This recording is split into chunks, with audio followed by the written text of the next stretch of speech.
just about every role is going to be augmented with artificial intelligence in the future. And it's a scary thing sometimes when you think about it. But augmented means work alongside, right? And that's going to be the real key difference with just about anything we do. It's designed, when used right, to make complicated things or things that took a long time to do, that in many cases we really didn't want to do ourselves, to make it so that we can do it.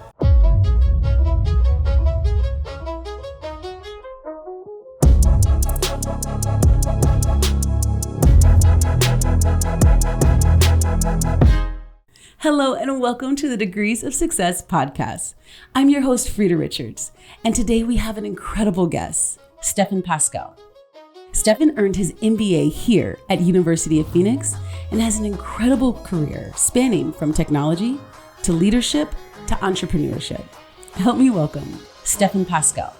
Your journey from the Bronx to Phoenix it's just very inspiring. And in the midst of that, you ended up getting your MBA. Can you tell me how you ended up choosing University of Phoenix?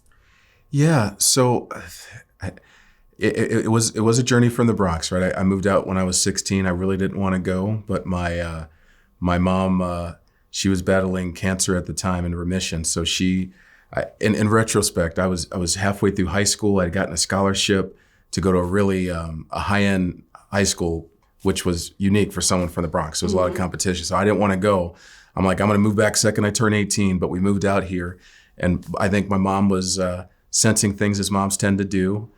She passed away, 9 months after we were out here. So that was part of it. She wanted to get me out of the projects in the Bronx, got to set up out here. So I had to start working early, right? So it was a difficult time, but I started working my first real job that I lasted 23 years there.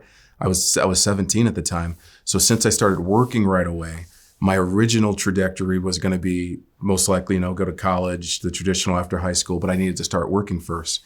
So then as I started my working career, realizing the need for higher education, how could I do it? Because I was working full time, doing some volunteer stuff as well. How could I get it all in? Enters University of Phoenix, heard about a program where, wow, it's flexible. You can work from home. Yeah. You can do it online, so I can be doing it late at night. So I heard about it, and I was tuition reimbursement, didn't have to pay out of pocket. There was some deferment there too. I'm like, okay, I might have to slow play it, but I can get started. So I finally decided to get started and got me into my bachelor's program. Where does that dedication come from? Because that clearly takes a lot of dedication. Whether you take the fast route or the slower route, you still have to keep pushing. I know that you're the youngest, and you have your sister's 10 years older and brother 15? That's pretty good. Brother's 14. He's done the homework. Yeah. No, yeah. So, it's funny you say that because so definitely not me, right? You always, any type of success you get in life, I'm sure there's exceptions, but there's always a team. There's always a bunch of folks that led you along the way, professionally and personally. And it was funny, I was reflecting with my sister and my brother, because you're right, 10 years, 14, 15, that's a big difference. So they took a part in raising me in different ways that I didn't even realize until I was older as well. So first I'm gonna give my mom, right? Because as tough of a time as she had, especially towards the end, she was really, my dad did the best he could. He always had a hard time holding down a job, wasn't due a lack of effort. He had a rough upbringing and all that stuff too. My mom was the one that was consistently at work, whether she was sick or not, whether she was battling cancer or not. Ironically, that was probably the reason why it advanced as much. We didn't have insurance. She didn't want to take time off. It was a rough time. So that sort of dedication, you get to see it. I saw my brother, right? He had some of the same challenges, had to start working right away. He was a programmer, not an easy thing to do, but stuck to it. My sister in her way too. So you get all those examples, and you get the crew that I had in Arizona that took me in, especially when I lost my mom at an early age. Things can go either way, right? And I'm sure we've all faced that. There's points in our life you can go left or right. Someone takes an interest, or multiple people take an interest in you, and that helps you along the path that you want to take. And those examples of commitment showed, right? The things that are toughest in life sometimes are the things that make you resilient, that showed, right? When you don't have a choice, you either work or you eat, you either work or you don't have a place to live. Right. You realize early on that slacking off isn't an option. So those types of things, the difficult things sometimes shape you. And I think that helped me in my journey, because it took me a while to get my bachelor's. It took me quite a while, but it got done. Oh, it did. I did the 10-year plan. Okay. I did the 10-year plan. So I did the tuition reimbursement back in the day. I think I started in 2001. Okay. My employer at the time, they covered $5,000 a year. All right. Which covered almost 4 classes. No, what did it start out? Almost 4 classes. That's right. So I was taking 4 classes a year to get that tuition reimbursement without having to pay out of pocket. Then it had to go down to, right? Inflation hits everybody. Then it went down to 3 classes per year. Right. But I did it. And I remembered when I started it, I'm like, it's going to take a while, but 12 credits here, 12 credits here, 9 credits there. And before you know it, it may have taken 10 years, but I got my 120 credits and I was able to get my bachelor's. And then you made the choice to get your master's, as if life hadn't already still been difficult, right? Yeah. I mean, not necessarily difficult, but definitely convoluted. You have littles, Yeah. right? Relationships. Yeah. Tell me what it looked like to balance life and work and school around that time. Yeah. And that's a great question. I think so. Why did I do that? Because at that point I had a good job, right? Mm-hmm. And ironically enough, the job that I landed after my first one, back then they required a bachelor's degree to get it. So if I didn't take that step, even though it was a long journey, even though it was a hard journey for my bachelor's, if I didn't take that step, even though I was more than qualified to do the job, I wouldn't even had a seat at the table to apply if I didn't have my bachelor's degree. So that sort of same reasoning, right? Did I necessarily need a master's degree? Maybe not, but you never know what you're going to need. And I'll tell you what actually set me over the line. It's ironic enough, it was one of my peers. She was just about to retire. Mm-hmm. And she was talking about she had just got her master's and she was teaching part-time at the university. And I'm like, oh, if you get your master's, you can teach? I didn't know that.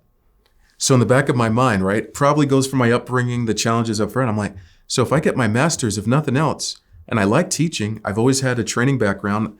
Training's been a large part of my corporate success and the opportunities. Mm-hmm. I'm like, well, I could always, worst case scenario, I could always teach. And I like doing that. So that was the trigger for getting the master's, which in addition to opening up opportunities to teach if I want to, and I've reached out a couple of times for that. Again, when you're putting yourself out there in the world to compete in a highly competitive market, the more you can show, right? Sometimes the degree's one thing, that dedication to complete it, that field of study, is sometimes when all things are even, that can put you over the edge. And I've seen that a few times in my career already. Well, let's talk about your career, because we know that it is long spanning. Not only that, you also are interested in so many different things. You have your own business in IT. You're a public speaker. You're currently, and I'll say, tell me all about it. Tell me about this journey that you're on. Yeah.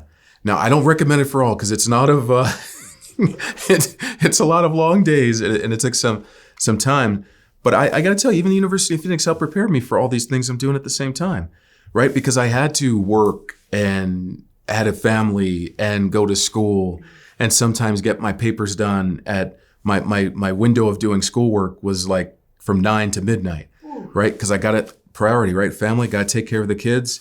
I have an 8 and 11-year-old, so these are the times you don't get back. A lot of people mentored me along the way, reminded me of that. So got to take care of that time. So my prime time was from 9 to 12 sometimes to get stuff done, but it gave me structure. I'm like, this is my time. I need to do it. I got to get it done. And that helps you when you're doing multiple things. So whether it's the full-time job that you got to give, right? You got to give your employer their due. You get a good job. You have other people that are responsible for you. That's part of my brand. That's part of what I want my boys' brand to be, right? Paskel says they're going to do something, they're going to do it. The best of their ability, bring along people along the way. So you got to give them their time. So how do you start your own business and keep it going? So even that sort of structure, right? With the University of Phoenix, working with other people, which was a big part of my journey, especially my bachelor's program, working with learning groups and teams. How do you do that? Whether you're talking about a corporate environment where you're leading leaders or an entrepreneurial environment where you're leading others, getting people on board, setting that culture, getting everybody on the same page so that you don't have to be there all the time, right? That's how I was able to start CMIT Solutions at Biltmore, keep that going, where I don't have to worry about it during the day because I have a team that's working on that. And it allows me to do other passions. Financial literacy is a big one. Working with some of my friends over the course of time, we started our own little cohort in a nonprofit, which has given me an avenue for pursuing something else on the financial side in the future too. So it's been a challenge, but a lot of the foundational stuff I learned from the University of Phoenix. Well, you're clearly doing an excellent job, because from what I've read in your leadership, you are raising up other leaders so quickly that they're leaving your team. Oh yeah, the fun stuff. Yeah, and I learned that early on. There's a couple of ways that you can go about stuff, right? You can go about life trying to hoard as much as you can, whether it's knowledge so that people have to go to you, whether it's your talented folks because you want to keep them within yourself and you want to keep moving yourself up, or you can take the other approach. Whatever's been given with me, I try to share with others. You share how organizational games work, how networking's so important, how education for a purpose, right? Not just to get it, but what's the intention in getting that? Mm-hmm. You develop others, they flourish out, and your network just increases, right? I've had folks that have left me, gone on to bigger and better things in other institutions, sometimes in the same one. And then what happens when they're doing that same thing? Opportunities open up. And sometimes the people that I'm leaving are going to other folks that I've worked with along the way that are now giving back as well. And it changes careers, changes lives, and it just, things tend to come around. Oh, absolutely. I hear you say that networking is important, but more so, I definitely heard you say that mentorship is important. You're making sure that you're a man of integrity and you're passing that on to your children so that they can be men of integrity in the future as well. Tell me what mentorship means to you, because you're currently mentoring people. How did that affect you? What mentors have you had in your life, and what tips did they give you to help you push to this place that you're at now? Yeah. So mentors are big, and we can talk about sponsorship too, it's a separate thing, but mentors are big. And I'll talk for myself for just starting out. She was an HR officer at the time. I still remember her like it was yesterday, and we're talking almost 30 years now? She was the one, right? I did an interview with her. I was trying to go from the branch to the technical help desk. That for my first real IT related job, where I was going from $6 an hour to $12.24. And not only did I get that job because she gave me a shot, but she gave me tips right from the beginning of how to show up, both in person, when I was at home, how to prepare, how to dress for success, how to show up from the beginning. So not only did she help me get my first opportunity, but she helped set me up. I never forgot her name, never forgot her. Long after she retired, I still reached out and told her because she checked in on me as well, right? Again, little portions in life, right? Where you can go left or you can go right. You have no opportunity, you get a little one where you get to show yourself, but it's not just getting the opportunity. Once you're there, what are you going to do with it? And that's where mentors can be so key. When you're open to it, and that's been the big thing too, right? When you're open to it, people that have been there before, that have seen it, and that sometimes have made the mistakes that they've had to learn through, when you're able to get that gold and really take it in, and you're able to avoid some of the pitfalls, but go right towards some of the benefits, right? It can literally be a life changer. And in every major role that I've gotten, those mentors have been there along the way. And when you see that, and you see how it's changed my life, how it's given me opportunities that, again, a kid from the projects in the Bronx didn't have. I have opportunities that I talk about my brother and sister all the time, right? Brother's so much smarter than me. I mean, computer whiz, programmer, and all that other stuff. I got to share stuff with him, 14 years older than me, that he never was privileged to get. And it wasn't because, again, I can't program. I tried being a programmer. I don't have the talent. He can run. But just suddenly those things, those bits of gold that you get can just shorten the path that you have to take by so much. So mentors are so important, and being open to it, and then looking to give back. That's the other thing I've made a point of. It's not just taken in, right? Right. And you never know when the person that's mentoring you either needs mentoring, or suddenly you can open up a door for them because you know their character. Right. You know their work ethic. And I've seen that. And I never thought I would have saw that earlier in my career, but I've seen that so often. These people that I looked up to that gave so much to me, suddenly I was in a position to give something back.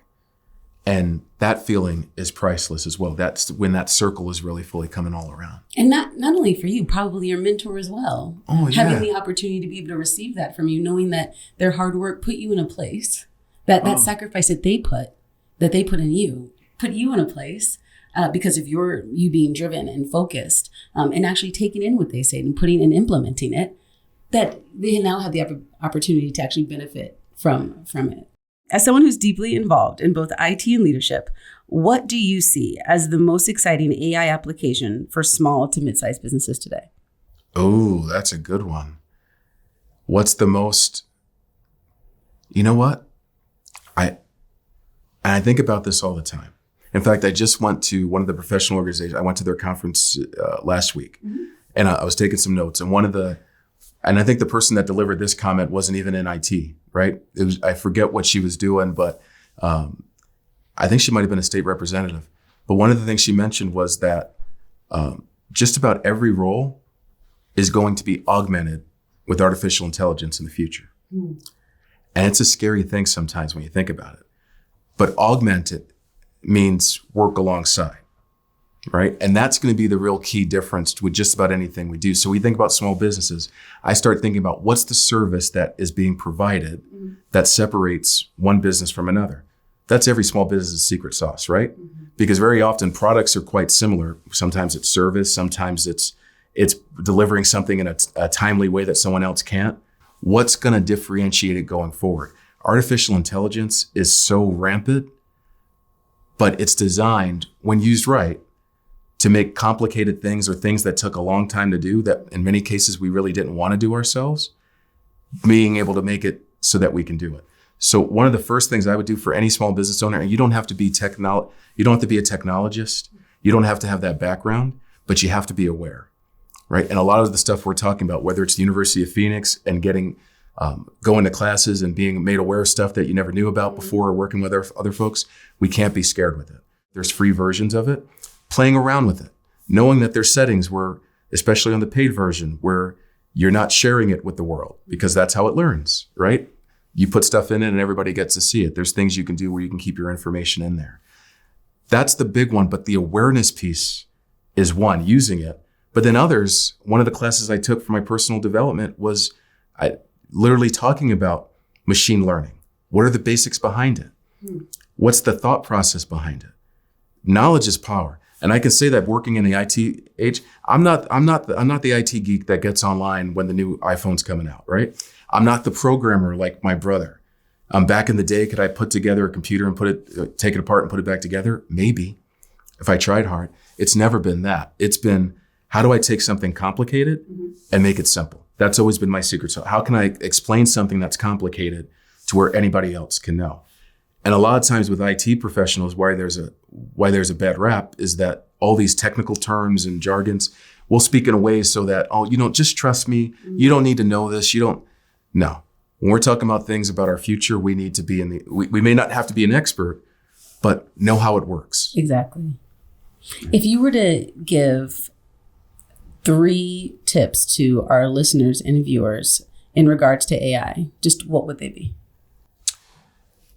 Well, the first one, you need to use it. You need to practice it. I'm not endorsing any product or anything like that, right? But if you don't have a free account right now, I'd be questioning that. And don't feel like, it's already past me. All these things are going. Sometimes the best time to start something is right now, right? Those that haven't gotten their degree yet, it's going to be forever. I can't do it in 4. It took me 10, right? It would have been never if I didn't start. So the best time to start is right now. And then 2, use your network. We talked about our network or circle. If you have that network, there's going to be somebody in there that has done it already. So now a lot of the stuff that the knowledge that I've gotten, the person that I use for my social media, she's the AI queen, right? So you know what I do? We set time every other week. There's an hour and we share. She goes through, shares what she's been doing. I refer her out because she knows so much of what she's doing, but I learned from that as well. And then finally, how can you use it as a competitive advantage, right? I was just talking to my delivery team about this the other day. we were talking about needing to come up with another, an advanced emotional intelligence course. All right, well, how long is that going to take? How much money is that going to, I'm on a call. So, and I don't suggest doing this on a call with your team, but I went clickety click. And within 5 minutes, I had a 2-hour outline on an advanced emotional intelligence course, complete with suggested discussion items and break. So of course, right, it's like anything else. Am I going to just take that and make the finished product? No. That's what your training professionals are. That's what your designers are for, your facilitators. But now, something that didn't exist at all, I've at least given you a starting point. And that's what artificial intelligence can do. So again, that's the thing. Get familiar with it, use it yourself, reach out to your network. There's someone in there that is an artificial intelligence geek, whether they're using it at work, whether they're using it for financial means, for trading, and then find a business problem. Make it your personal project. It doesn't have to be assigned to you. Make it your personal project. How can you use it to make your work either easier or drive value to the business? What leader isn't going to appreciate if their team member comes up to them with an idea of how artificial intelligence can take it to the next level? Absolutely. So you're not just a guru in AI, but also in financial literacy. Tell me more about your passion there and the program that you started. Yeah, and you're too kind to me, right? It's always a continuous learning loop. But again, the network, the financial things that a boy in the Bronx never knows about. Who has time to save when you're living from paycheck to paycheck, or better yet, when your parents, those around you, have never had any savings account, right? Didn't even have insurance. It's just literally living from paycheck to paycheck. Right. It's like anything else. You think about sometimes the disparity between the wealth gap. It's not that always right. It's not always the evil person that's trying to keep someone down. You don't know what you don't know. Right. That's why that's why it's this whole conversation about using your network so important. Same thing. When I left, I suddenly had access to my 401k that I had spent 20 years building the best I could. Now it can be rolled over to an IRA. What do I do with it? Do I just hand it over to someone else to manage? Well, guess what? I have people in my network that have been doing some of their stuff for a long time. And then so they started sharing their knowledge. And then we started having our weekly investment group. And we started, you know what? This is the type of stuff that I never knew about. I spoke to my sister and my brother about, again, 10, 14 years older than me. No one talked to them about it. Our 401k, who looks at that? How many people will work at a place for all these years, saving their 401k, which is good. You never turn down free money. That's another thing I always talk, right? But then it's in one of those funds, imagine target funds or whatever. Don't know exactly what it is, but you leave it there. You don't look at it unless the market's going down and you feel bad and you look at it. But is it performing the best that it could be?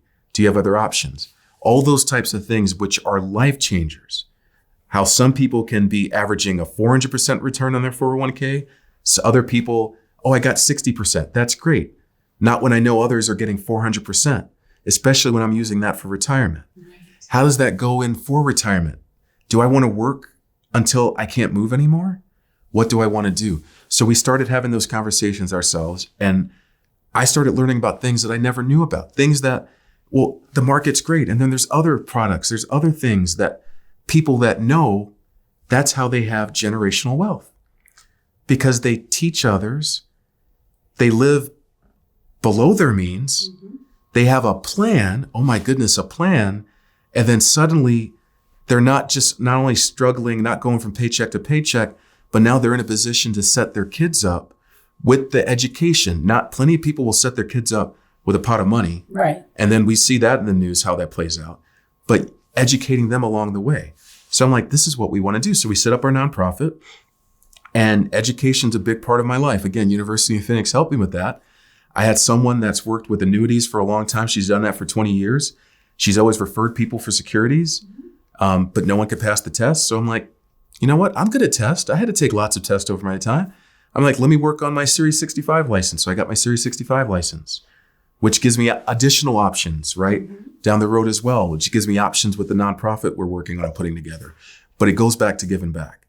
And now I want my 11-year-old, for some of these classes that I've taken on stocks, besides just the regular investments, but now how to trade, my 11-year-old's now going to go through some of those online classes that I've gone through. He likes money. He likes spending it. Well, Yeah. he's going to learn how to earn it at an early age. He could read charts, right? That's what they're learning at school. And now how about him getting that sort of knowledge head start, something where he can earn on the side and have a career that can follow him wherever he goes, closely followed by the 8-year-old and my niece's nephew. So that's the type of life-changing where you want to talk about like narrowing down the wealth gap between different knowledge is power. And when we can share that, then everyone's lives can benefit. So that's why that's been a passion for me. So I know that you have a great passion for obviously IT, and then clearly putting back into the community, ensuring that to shorten that wealth gap between the communities. In the Black community, you're also a leader. Tell me more about you being the president of this association.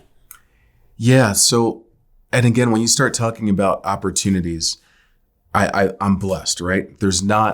I've learned that along the way as I've gone up. There wasn't a lot of people in senior that had gotten to the professional level that I've gotten to.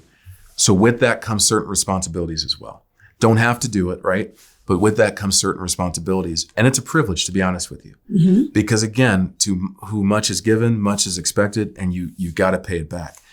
And I know I got pulled in early on at Allstate when I was there. I think I was there a year and I got pulled in to be the president and the chair and to help. But again, it's to share what's been given. Yeah.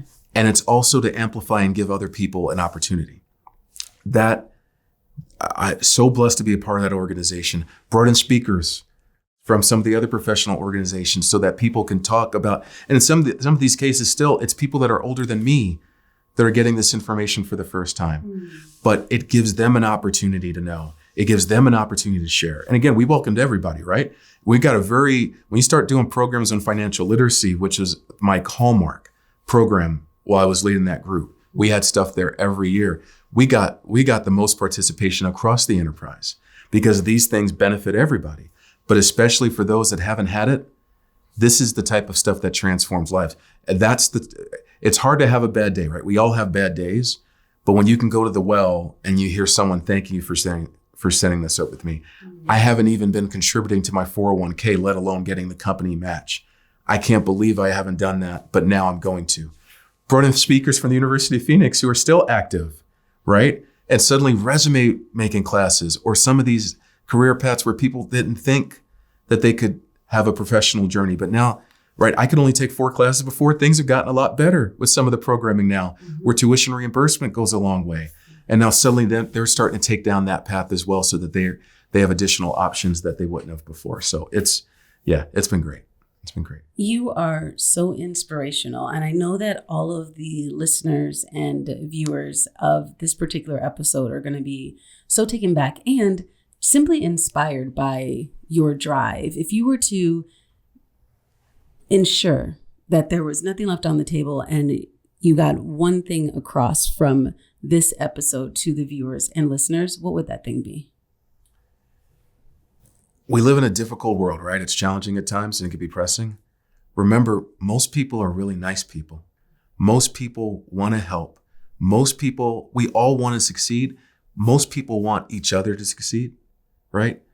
By default, we don't go out starting our day, how can I keep you down? How can I hurt this other person? There's always exceptions in every group, right? There's the 0.1% in every group, but everybody wants people to succeed. With that knowledge, right? Use it as your power. Use your network. Be intentional. What's important to you? Is it a title? Is it money? Be honest. Whatever it is, what's important to you? What are you willing to give to get there? Are there things you aren't willing to give up? Then know that. Know that. Be quite intentional, honest with yourself, with your network. And then as you're going through it, think about what you're leaving behind. You may not have kids. It may be a friend. It's somebody in your life that you love, right? When you're gone, if something happened tomorrow, what would they want to know about you? What would you want it to be? I have an 8 and 11. I mentioned that before. That's the drive, right? I hope to be around. I want to see them through all their life's achievements and all that other stuff. But if something happened to me tomorrow, I want them to know without a shadow of a doubt, I did everything I could for them and I set them up. And when you're able to live your life that way, There's no regrets. You may not always get the job you want. You may not always get what you want at the time, but not only are you not going to have any regrets, but you're going to have a team around you that's pulling for you. That's going to help you get it. All you have to do is do the work. And somehow that brings us to the end of this episode of the Degrees of Success podcast. Don't forget to like and subscribe. I'm your host, Frida Richards, reminding you that your next chapter might just be your best one yet. See you soon.